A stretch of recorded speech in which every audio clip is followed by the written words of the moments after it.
দর্শক ভূমিকা দীর্ঘায়িত করব না, আলোচনা বস্তুনিষ্ঠ এবং যুক্তিগ্রাহ্য মনে হলে চ্যানেল সাবস্ক্রাইব করে আমাদের সাথে যুক্ত থাকার অনুরোধ থাকলো। যে মানুষটার পদত্যাগ দাবি করলো, তীব্র সমালোচনা করলো, সেই মানুষটাকে আবার তারা তাদের মন্ত্রিসভায় নিয়ে নিল। প্রশ্ন হলো বিদেশি প্রেসার নাকি অন্য কিছু? ফরিদ ভাই, আপনার ধন্যবাদ আপনাকে। আমি আগে ওই যে ভুইয়া সাহেবের একটা প্রশ্ন উত্তর দেই। মানে আসলে আমি বুঝতে পারি নাই, আপনি তো জানেন আমি অসুস্থ ছিলাম আর ব্যস্ত, যার জন্য অনেক নিউজ জানি না।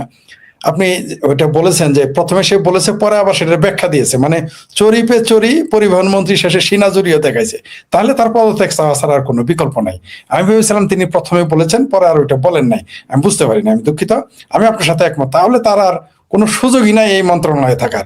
তার শুধু পদত্যাগ দাবি করছি না, বিএনপিকে তাকে এই পরিবহন মন্ত্রীকে পরিবহন মন্ত্রীকে কান ধরে নামিয়ে দেওয়া উচিত, না হলে বিএনপিকে আর খেসারত দিতে হবে, এর খেসারত বিএনপিকে দিতে হবে।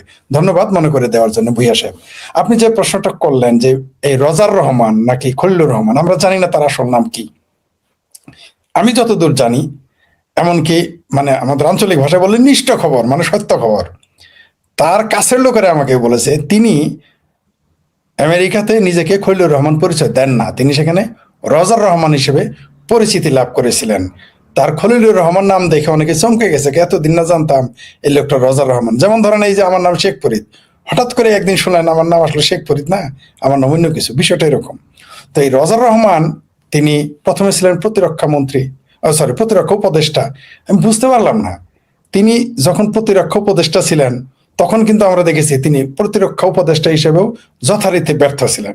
কারণ আমরা দেখেছি আরাকান আর্মি, আসলে আমার প্রিয় দর্শক, আরাকান আর্মি মানে আরাকান আর্মি নয়, এটা একটা সশস্ত্র গোষ্ঠী বার্মার মায়ানমারের ভিতরের। তো এই মায়ানমারের যে সশস্ত্র গোষ্ঠী আরাকান আর্মি আমাদের দেশে এসে কিন্তু গান গাইছে, আমাদের দেশের ভিতরে ঢুকে কিন্তু অস্ত্র নিয়ে নাচছে, আমাদের দেশের মধ্যে যা ইচ্ছা তাই করছে, জলকলি কেড়েছে। এবং আমাদের দেশে এসে তারা জেলেদের ধরে নিয়ে গেছে। আমাদের প্রতিরক্ষা মন্ত্রীকে আমরা প্রতিরক্ষা উপদেষ্টায় কোনো কথা বলতে শুনি নাই। বরং আমরা কি দেখেছি এই ব্যাপারে তিনি একেবারে নীরব। বরং আরো একটা জিনিস দেখেছি যে বাংলাদেশের রোহিঙ্গাদের পাসপোর্টও দেওয়া হয়েছে, এটাও আমরা দেখেছি। মানে চরমভাবে তিনি ব্যর্থ। আর আপনি যেটা বললেন বিএনপি তার পদত্যাগ চেয়েছিল, আমরা দেখেছি লন্ডন থেকে ফিরে আসার পরেই তার পদত্যাগ তারা চেয়েছিল। কেন চেয়েছিল তা আমরা এই মুহূর্তে ব্যাখ্যা করতে যাচ্ছি না, কিন্তু পদত্যাগ চেয়েছিল, এটা সত্য। হঠাৎ করেই যে লোকটার পদত্যাগ চাইলো এবং প্রতিরক্ষা উপদেষ্টা হিসেবে তিনি বরাবরই ব্যর্থ ছিলেন, সেই লোকটাকে এত বড় একটা গুরুত্বপূর্ণ পদে আবার দেওয়া হলো পররাষ্ট্র মন্ত্রণালয়। দালমে কুস্ত কালা হায়। কারণ এটা অনুরোধে ঢেকে গেলে নাই বিএনপি, আমার মনে হয় বিএনপিকে ঘেঁটি ধরে এটা খাওয়ানো হয়েছে।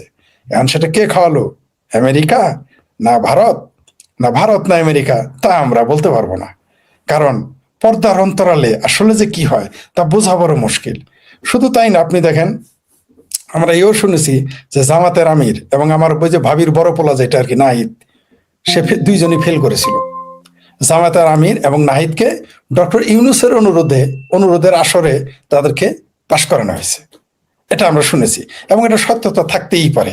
যেমন আমার ভাবির বলার কথা বলতে পারবো না যে নির্বাচনে সে পাশ করবে কিনা, মেম্বার নির্বাচন হলে হয়তো পাশ করতে পারতো, সেটা আমার কোনো সন্দেহ ছিল না, অন্তত মেম্বার হইতে পারতো।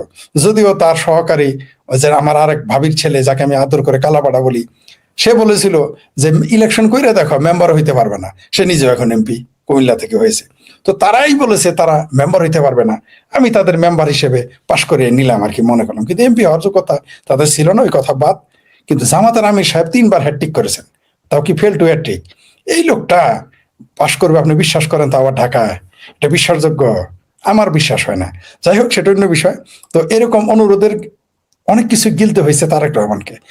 আর ওটা গিলেছে, অনুরোধে গিলতে হয়েছে, অনুরোধে অনেক সময় গিলতে হয়।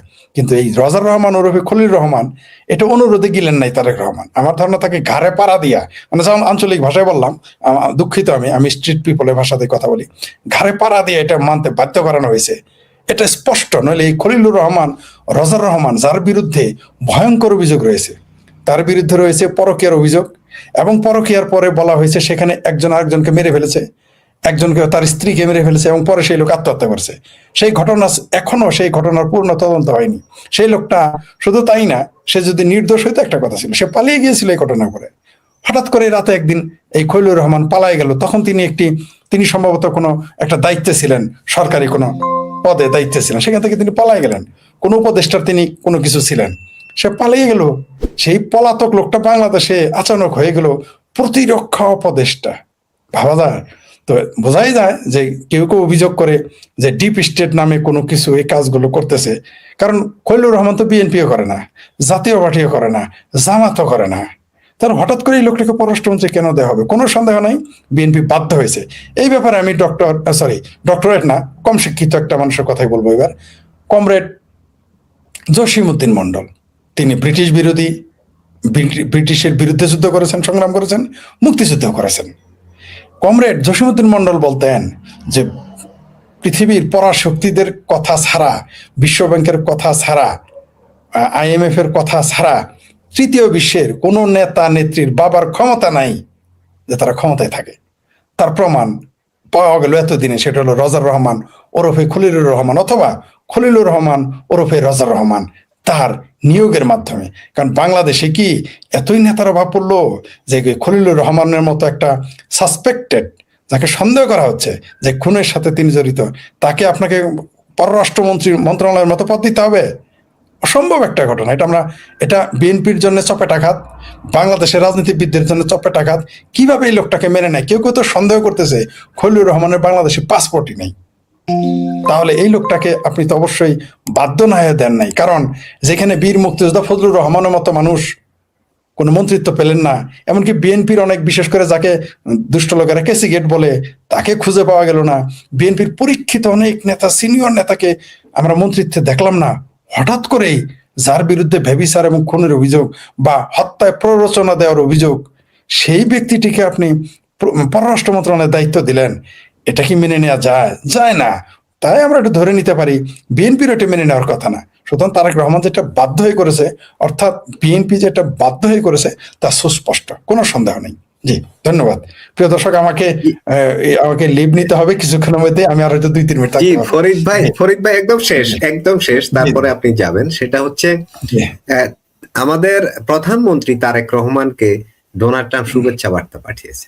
সেই শুভেচ্ছা বার্তার 80% জায়গা জুড়েই বারবার তিনি স্মরণ করিয়ে দিচ্ছিলেন যে সেই বাণিজ্য চুক্তির কথা।